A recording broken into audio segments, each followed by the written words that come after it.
And we are back, man. What's up, guys? It's been a few days since I've uploaded my last video where I predicted Beterbiev to stop Dimitri Bivol between rounds 8 to 10. We are now 36 hours plus since the fight has occurred, and Artur Beterbiev has defeated Dimitri Bivol by a majority decision. He is now the undisputed light heavyweight champion of the world, but a lot of people are debating that decision online because they favored Bivol to win.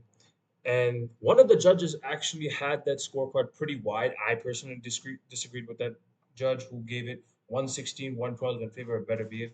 To say that Bivol won only 4 rounds is ridiculous. Like, I'm going to give you my proper scorecard. I'm going to review as to how I scored this fight, who I thought won then, and who I thought won again after I watched it the second time. Because when I was watching it live, I gave it to Beterbiev by a round. But then when I watched it again, I'm giving it the same, although the rounds of who won each is a bit different as to when I gave it then. So let's get right into it, and we're going to talk about this. Round one, Bivol immediately establishes the jab, and he's in control. He takes center of the ring.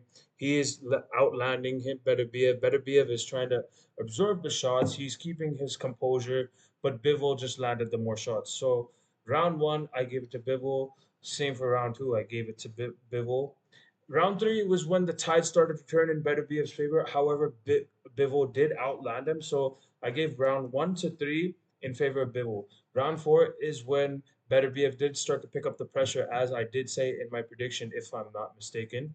I did say that in my prediction that Beterbiev would start to pick up the pace and start to pressure Bivol, which he did. So this is why I gave round four to Beterbiev, as well as round five and round six and maybe round seven. Like, I thought round seven was a very much of a swing round, but I personally gave it to Beterbiev, and Bivol did do well to hold his composure, and he did well to weather the storm. He was getting a lot of punches absorbed on the glove. Like, to get that hard of a shot hit on the glove, you seen the DAZN picture which they posted recently. Bivol's left hand looks swollen as fuck. So let's go to round eight, which is where Bivol comes back and picks up the pace, and he again starts to outland Beterbiev. Beterbiev did throw a lot more punches than Bivol up until now, but Bivol did outland him in this round. And round nine was a fantastic round from Bivol, man. What a round for him. He outlanded Beterbiev by a mile, man. It wasn't even close. But although Beterbiev was trying to throw a lot of shots in the fight, so I gave this round to Bivol. Round 10 was the hardest round to score in my opinion. I couldn't even think, like, I had to pause each moment. It was so hard. Like, not live. I mean, after during the second watch, I had to pause each moment to see who won this round. And me personally, I gave this round as a swing round. I gave it 10-10. So, and round 11 was one of the best rounds Beterbiev had produced. And Beterbiev had pretty much put a lot of pressure on Bivol early on and then finished this round strong. And round 12, Bivol did do well to manage himself. He did throw shots here and there. He was trying to play a little bit dirty, which is a fair tactic, to be fair. But Beterbiev did clearly outland him. So this is my scorecard. I had it 115 to 114 in favor of Arthur Beterbiev. So that debate is this is just my opinion. This is what I look into in terms of a fight, and it's pretty much like that's how I see it. I think Beterbiev should have won. I don't disagree with a draw, but to say Bivol won entirely, like, I could also see that as well. I'm not gonna completely disagree with it, but to say that Bivol was robbed, like full on robbery, like, I've seen some fights where they gave a decision to the wrong man entirely. Like, they given a draw, or, like, for example, a few months ago when Andy Ruiz fought Big Baby Miller on the Terrence Crawford Israel Madrimov card, Jarrell Miller had won a clearly a number of rounds over Andy Ruiz, and they gave that a draw. That's a fucking robbery, in my opinion. This fight, you can not say this was a robbery. This was a very high level fight, and this was very, very competitive. And me, as a personal fan of boxing, I've enjoyed this fight to a degree. Like, I'm still on the buzz a few days after the fight has occurred. And this was honestly, shout out to His Excellency Turkey Al Sheikh for putting this fight together, man. Riyadh season has changed boxing for a long time.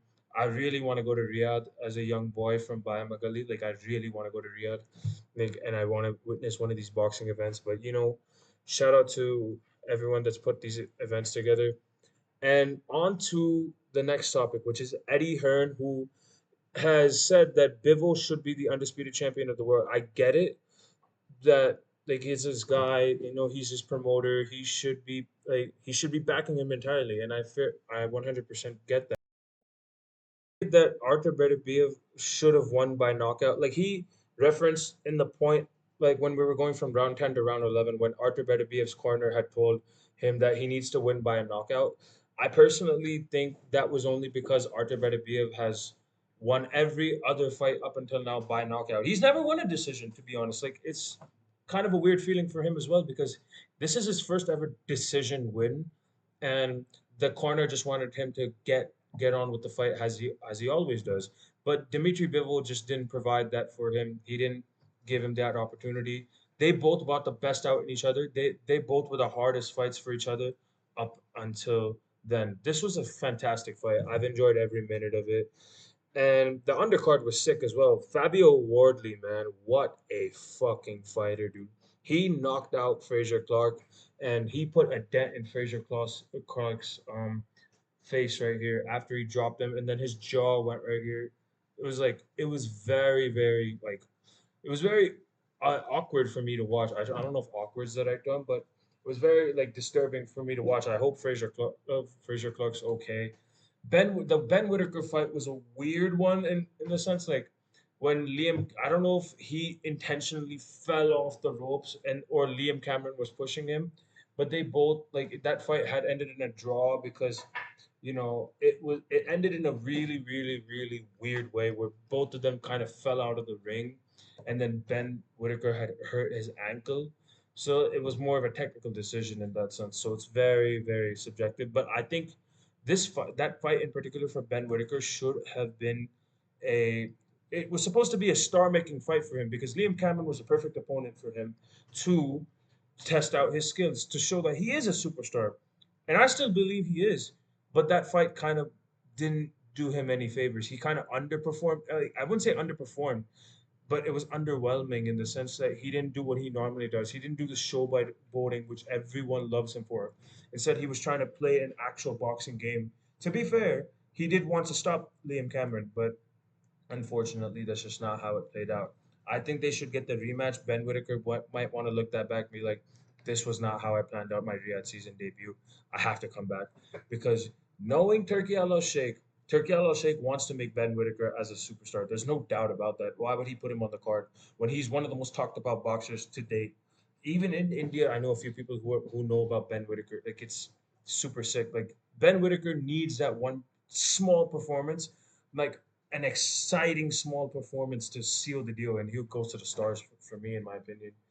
And that's all that there is to talk about. Oh, not to mention Chris Eubank Jr. versus Conor Benn. That's going to be a sick fight coming up pretty soon. Chris Eubank Jr. had just fought on the undercard as well. He beat Camille Zarameta. He knocked him out. And then him and Conor Benn had faced off. That's going to be a spicy, spicy, spicy fight, man. I'm looking forward to that. People, I thank you so much for watching this video. I know me talking is not the best right now. Like the way I'm presenting myself, the way I'm speaking, it's gonna come off a bit boring here and there, but I'm trying. I'm still new to this whole YouTube thing. I'm gonna work out everything in due time, and I'm gonna get used to this. Don't forget to like, share, and subscribe to this video, and I'll see you next time.